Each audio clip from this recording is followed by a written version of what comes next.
신성한 성품에 참여하는 자랑이란 제목으로 말씀을 드리겠습니다. 어떤 목사님이 설교 중에 이러한 표현을 쓰시더라고요.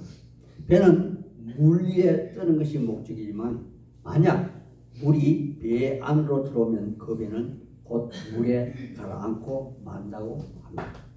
저는 이 비유에 이런 말씀이 생각났습니다.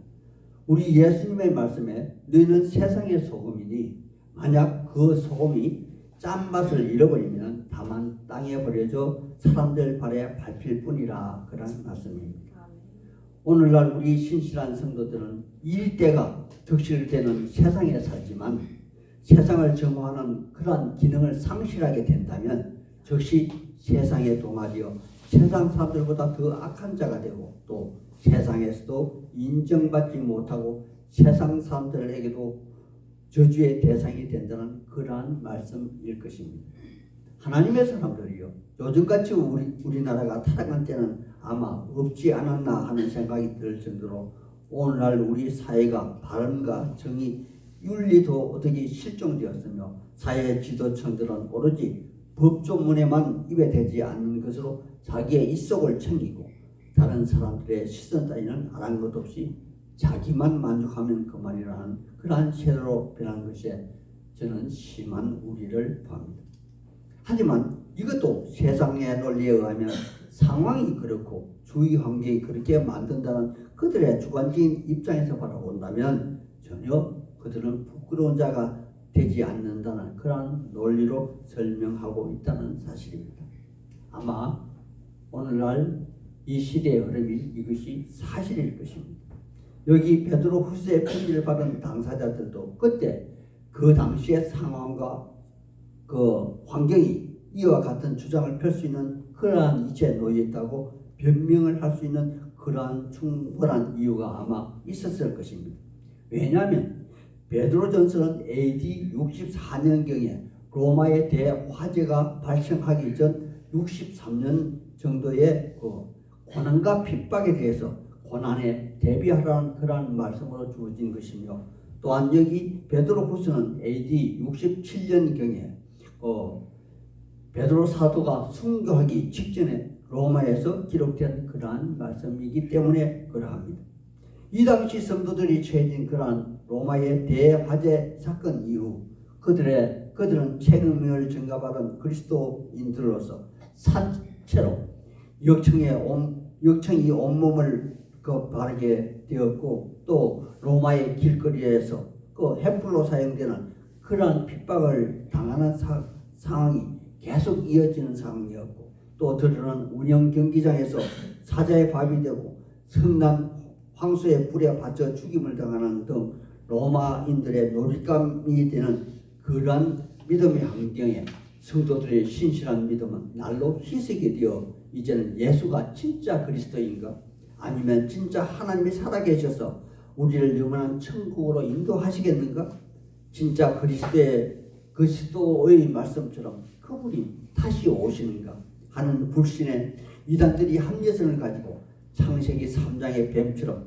선악과를 따먹으면 진짜로 죽는가, 하나님이 계시다면 이러한 상황을 계속해서 이대로 방임하시겠는가, 또 당시의 초기 영지주의 사상가들은 하나님의 아들이 어떻게 사람의 모양을 하고 오실 수 있는가 하는 그러한 의문을 제기하며 몹시도 혼란스러운 그러한 때에 이 서신이 바로 기록되었다는 사실입니다.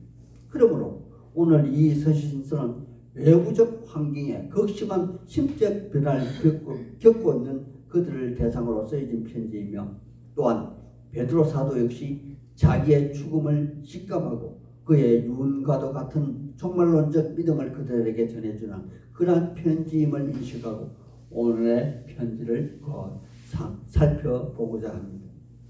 먼저 1절에 베드로 사도는 자기의 정체성을 이렇게 이야기합니다. 다른 서신서와 같이 그도 예수 그리스도의 종이며 사도라 이렇게 말하고 있죠.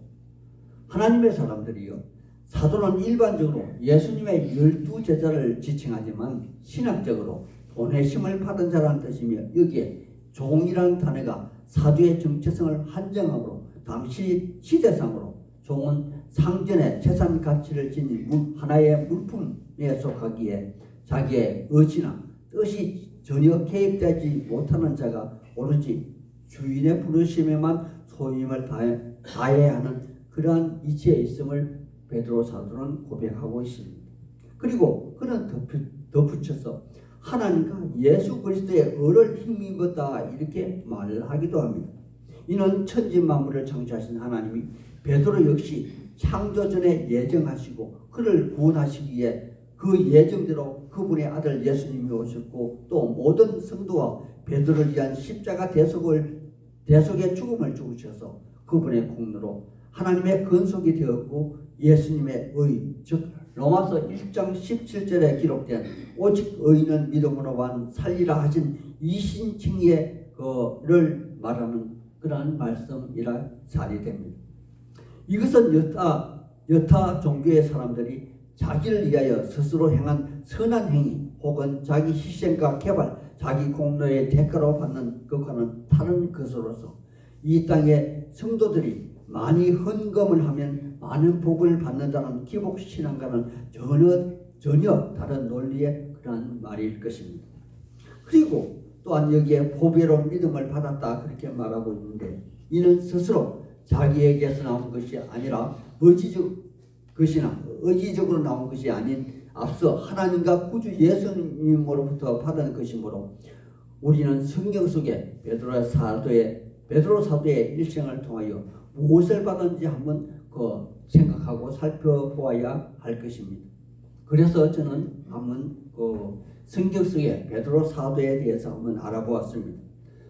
성경 속 베드로 사도는 우리의 성도들 모두가 잘 알고 있듯이 성격이 급박하여 예수님의 만류에도 불구하고 그는 마지막 때에 칼을 빼어 또 말구의 길을 잘랐고 또 남들보다 앞서서 물 위를 뛰어 걷기도 하고 또 변화산상에서는 초가상간을 지어서 여기가 좋사오냐 하면서 예수님의 뜻과는 무관하게 그곳에 살고자 강건하기도 했더랬습니다.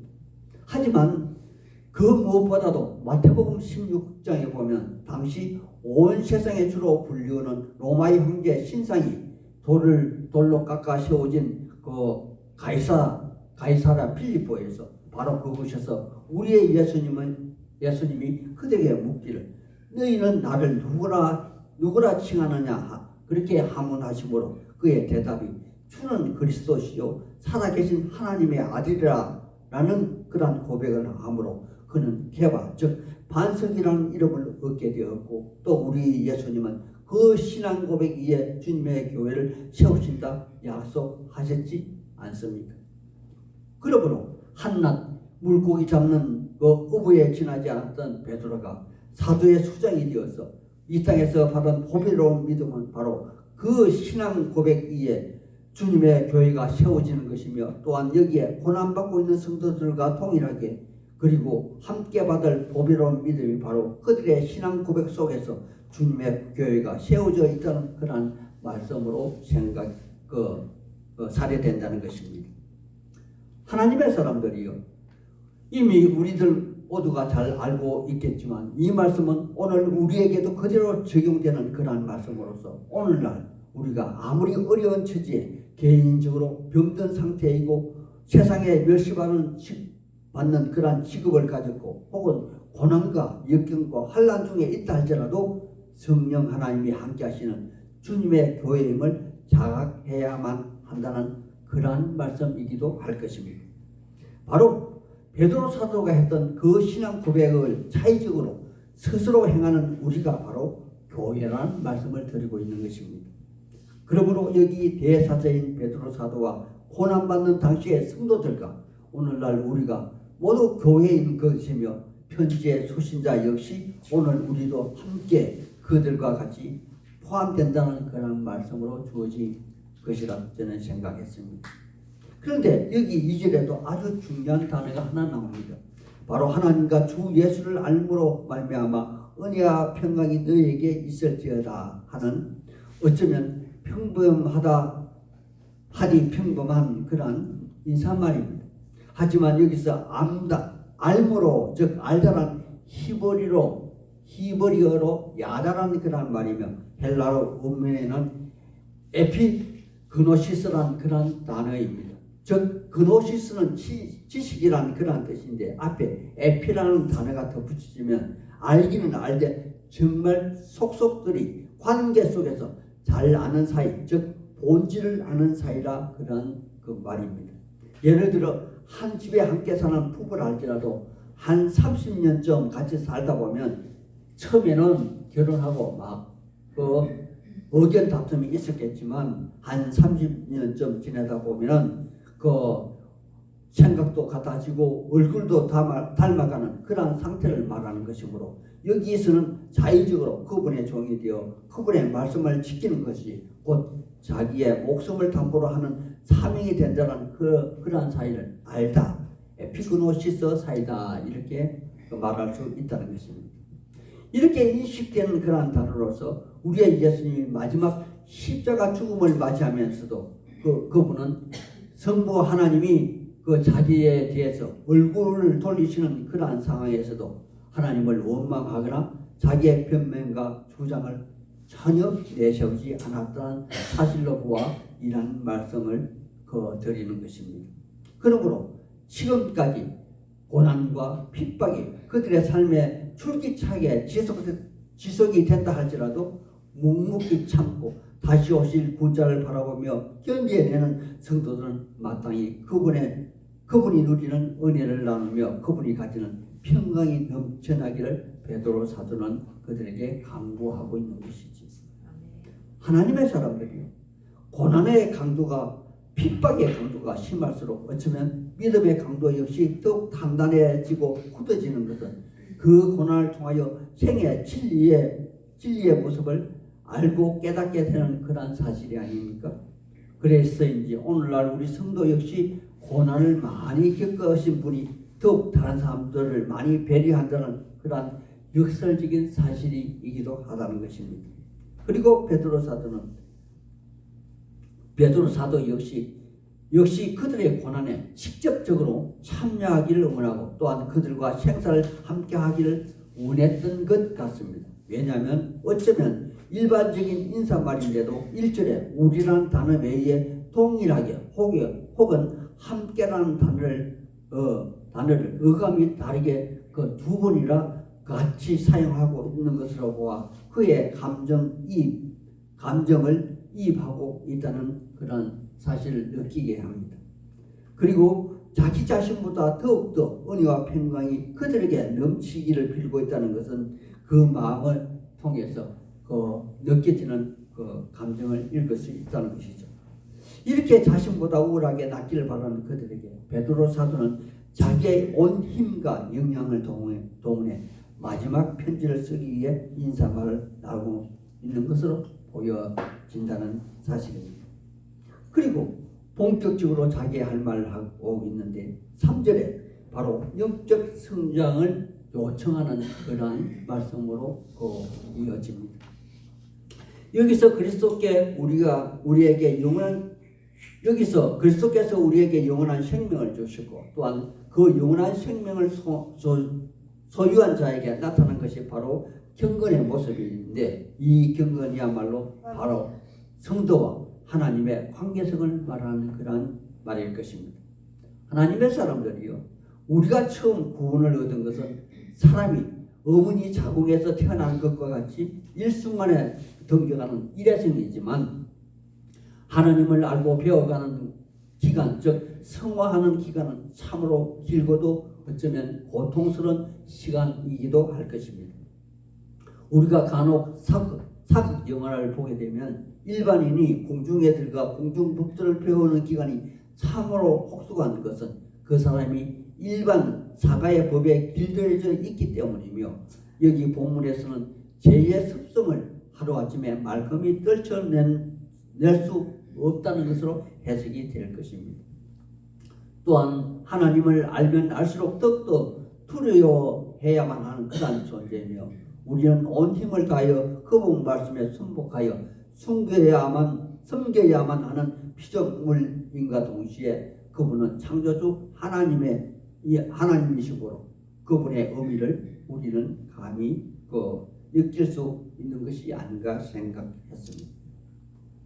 바로 이러한 성화의 과정을 베드로 사도는 여기 5절에서 7절 말씀에 이렇게 표현하고 있습니다.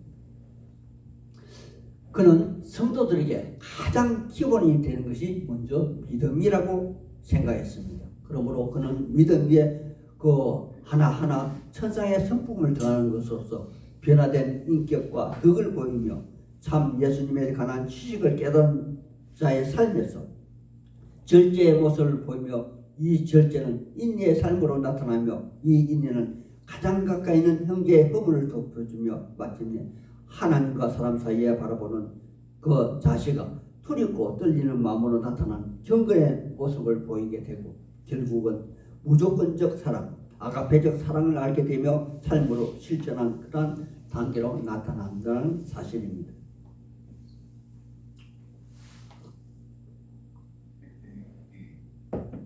하지만 이것은 결과론적 삶에 변화된 모습이고 이렇게 변화되는 과정이 바로 4절의 말씀으로 보배롭고 큰 약속을 그리스도 구주께 받았으며 그 약속이 우리의 삶의 가치를 깨닫게 하므로 우리의 제약된 모습인 썩어질 옛 습성을 떨쳐버리게 된다는 사실이며 바로 이것이 성화의 길을 걷게 된다는 그러한 말씀이기도 할 것입니다.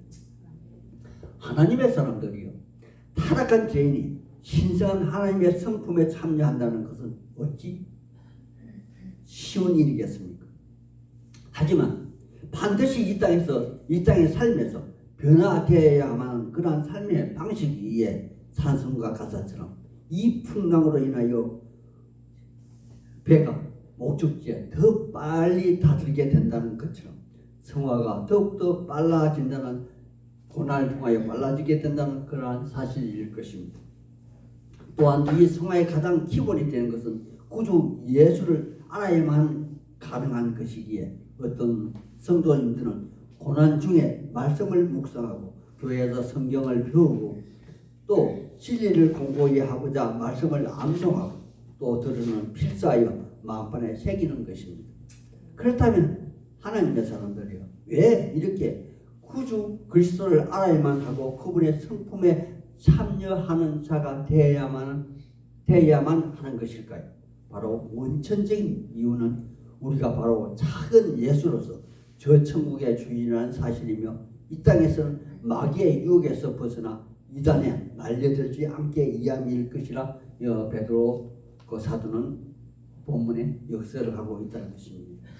하지만 아무리 성도를 할지라도 또 성령을 받은 은혜 받은 그러한 사람이라 할지라도 죄의 덩어리인 육신의 한계에 예속이 되어 있는 첫사람 아담의 후에 의해 둘째 아담인 그리스도의 변화된 영의 성품이 육체를 통제할 수 있어야 하는 저 천국의 하나님의 사람이 되는 것이므로 우리는 오늘도 성화의 모습으로 변화하는 과정 중에 있음을 우리는 인식해야만 한다는 사실입니다. 하나님의 사람들이요, 죄의 속성이 얼마나 질기고 악질인 줄 아십니까? 그들은 끝까지 포기하는 법이 없습니다. 성도가 겨우 진리의 눈을 뜨게 되면 마귀는 이때다 하고 마치 광명한 천사로 가정하여 그 영혼을 마구잡이로 공격합니다. 이것이 바로 일반사에서는 고난과 핍박으로 다가오는 것이며 또한 이난들이 교회에게 진리를 왜곡하여 광명한 천사로 나타나서 자를 삼키기에 전혀 새로운 방식으로 등장한다는 것입니다. 예를 들어 이 베드로 전후서가 기록할 당시는 영은 선하고 육은 무익하다 하는 영지주의 사상이 한참 행했더랬습니다. 즉 영은 선하고 육은 무익하기에 육체의 이 음행은 아무 상관이 없다 이렇게 생각했으므로 몸을 함부로 놀리기도 했다는 것입니다. 그리고 많은 세월이 흘러서 저 미국에서부터 시작해서 하늘에서 검으로 만든 성경책을 받았다, 율법을 받았다 해서 몰몬교가 판을 치기도 하더니 우리나라에서는 박태선이 신앙촌 통일교 문선명이 재림예수교 또 요즘은 이 안상홍 죽은 안상홍이가 시작한 하나님의 교회 그 기쁜 소식 우리 교회 또 이만희가 그 설치되는 신천지 등 끊임없이 그 이단들이 설치며 할 수만 있으면 성도들을 미혹하여 천국에 이르지 못하게 한다는 그러한 사실일 것입니다. 바로 이러한 이단 사상을 멀리하고 참된 신앙을 지키기 위해 베드로 사도는 여기 베드로 후서를 기록하는 것임을 오늘 상기하며 예수를 알 때 에피그노시스 즉 본질적인 지식을 알아야 한다는 그런 사실일 것입니다. 이러한 본질적인 지식을 갖기를 신앙을 갖기를 우리 구주 예수님 이름 받들어 소망하고 축복하는 바입니다.